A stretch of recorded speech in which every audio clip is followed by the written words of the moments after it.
안녕하세요. 오늘은 구약성경 말라기 그 1장을 좀 깊이 들여다보겠습니다. 하나님께서 이스라엘을 향해서 내가 너희를 사랑했다 이렇게 말씀하시는데 백성들 반응이 뜻밖이에요. 어떻게 우리를 사랑하셨는데요? 이렇게 대묻거든요. 여기서부터 뭔가 팽팽한 긴장감이 느껴지죠. 네, 바로 그 지점입니다. 하나님은 당신의 사랑의 증거로 야곱은 택했지만 에서는 아니었다 이런 말씀을 하세요. 이게 어떻게 보면 좀 논란이 될 수도 있는 선택에 대한 이야기인데 당시 맥락에서는요. 하나님의 사랑의 본질 그리고 그분의 어떤 주권 이런 걸 다시 생각하게 만드는 아주 강력한 메시지였을 겁니다. 그렇겠네요. 내가 너희를 사랑했다는 말에 어떻게요? 라고 묻는 걸 보면 그들의 마음 상태가 좀 느껴지는 것 같기도 하고요. 하나님께서 야곱과 에서 이야기를 딱 꺼내신 게 참 흥미로워요. 형 에서가 아니라 동생 야곱을 택하셨고 그리고 에서의 후손인 에돔은 결코 황폐해질 거다 이렇게 말씀하시잖아요. 네, 근데 에돔 사람들은 우리가 다시 세우면 되지. 약간 이런 태도죠. 하지만 하나님은 단호하게 너희가 세워도 나는 허물 거다. 이렇게 선언하세요. 와, 여기서 중요한 건요. 하나님께서 에돔의 운명을 말씀하시면서 당신의 힘이 그냥 이스라엘 안에만 있는 게 아니라는 걸 보여주시는 거예요. 이스라엘 국경 너머까지 그분의 권능이 미친다는 거죠. 그리고 이 모든 게 결국은 하나님과 이스라엘 사이의 그 특별한 약속, 언약 관계 안에서 이해해야 한다는 겁니다. 언약 관계.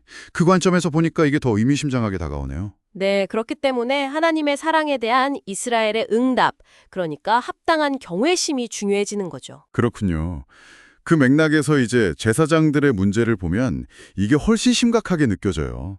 하나님께서 내 이름을 멸시한다고 하시는데 마치 아들이 아버지를 종이 주인을 공경하듯이 해야 하는데 말로만 하나님을 아버지, 주인 이렇게 부르고 실제로는 전혀 존경이나 두려움이 없다는 거죠. 네, 맞아요. 아니, 심지어 재물 상태가 더러운 떡, 병들고 눈먼 짐승 이런 걸 바친다는 거잖아요. 그렇죠. 이걸 총독한테 선물로 가져가면 그 사람이 과연 기뻐할까 하고 물으시는 대목에서는 정말 할 말이 없더라고요. 이게 바로 핵심 질문이죠. 그냥 단순히 재물이 좀 안 좋다 이런 차원이 아니에요. 하나님을 향한 마음 자체가 그냥 사라진 상태를 보여주는 거거든요.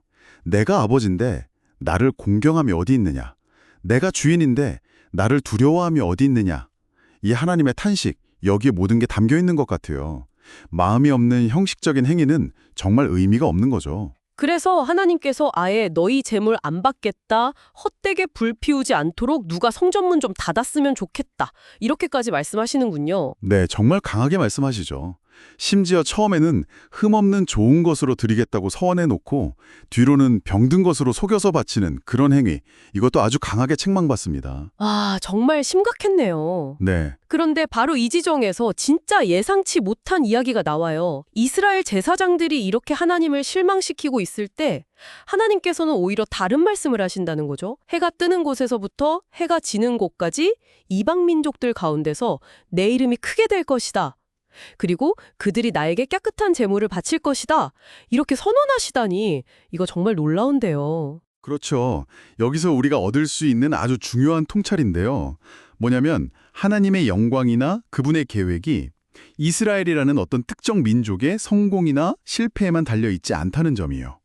하나님을 향한 진짜 예배가 예루살렘 성전이나 유대인에게만 한정되는 게 아니라 온 세상으로 퍼져나갈 거다. 그런 미래를 이미 이때 보여주고 계신 거죠. 와, 이스라엘 제사장들이 바치는 그 더러운 떡, 병든 제물하고 앞으로 이방 민족들이 드릴 깨끗한 제물, 이 둘 사이의 대조가 아주 극명하죠.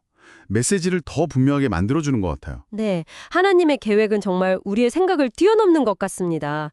자, 오늘 저희가 말라기 1장을 쭉 살펴봤는데요. 한번 정리해보면 좋겠네요. 하나님은 먼저 당신의 사랑을 의심하는 이스라엘에게 그분의 주권적인 선택을 다시 한번 상기시키셨고요. 네, 그리고 특히 종교 지도자였던 제사장들, 그들의 마음 없는 예배, 하나님을 가볍게 여기는 태도를 아주 강하게 꾸짖으셨죠. 맞습니다. 하지만 거기서 끝나지 않고 오히려 당신의 이름이 결국에는 온 세상을 통해 알려지고 높임을 받을 거라는 어마어마한 비전을 제시하셨습니다. 네, 이 장은 오늘을 사는 우리에게도 참 중요한 질문을 던지는 것 같아요. 혹시 우리의 신앙생활이나 예배가 너무 습관에 젖어서 형식만 남은 건 아닌지, 마음 중심에서 나오는 진정한 존경, 그 경외심이 빠진 행위가 얼마나 공허할 수 있는지 생각해보게 합니다. 그러네요. 그래서 청취자 여러분께서도 오늘 나눈 이야기를 통해서요, 단순히 어떤 종교적인 영역뿐만 아니라 삶의 모든 관계 속에서 진정한 공경이란 과연 뭘까? 이 말라기의 관점에서 한번 깊이 생각해 보시면 어떨까 싶습니다. 그게 하나님과의 관계든 혹은 사람들과의 관계든 말이죠. 네, 진정한 공경. 오늘 우리에게 남겨진 중요한 질문인 것 같습니다. 오늘 말씀 감사합니다. 네, 감사합니다.